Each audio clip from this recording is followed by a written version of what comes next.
Chers collègues, Monsieur le Président, on ne peut que s'interroger sur les motivations de votre majorité en matière de rayonnement international du territoire en lisant cette délibération.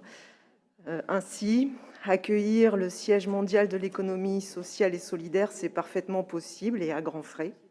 En revanche, accueillir un sommet Afrique-France déjà acté et quasi organisé, là, ce n'est plus possible. Vous êtes majoritaire et vous utilisez de plein droit cette prérogative pour teinter notre territoire du sens de vos priorités, quitte à vous dédouaner pour l'occasion de toute notion de sobriété financière. Avant toute mauvaise interprétation, et comme en témoigne l'investissement du groupe Métropole Communes dans les groupes de travail sur la stratégie de résilience agricole et alimentaire, qui met sur la table des attentes impératives qui nécessitent des réponses opérationnelles et charpentées sur le plan financier.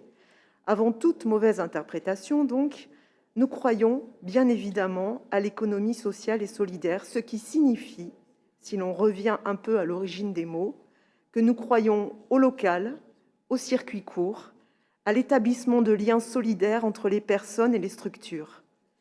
Ce n'est pas le sens, nous semble-t-il, de cet entre-soi dogmatique, assis sur un siège un peu pompeux, avec, à l'issue du tour de table, un billet annuel de 430 000 € dans la poche. De plus, il semblerait que la structure dont il est question ne soit pas assez mondiale pour que l'État daigne abonder à son budget de fonctionnement. Pour tous ces éléments, pour le décalage entre ce financement dispendieux et les retombées concrètes pour les acteurs de l'économie sociale et solidaire métropolitaine, notre groupe Métropole Communes votera contre cette délibération. Je vous remercie.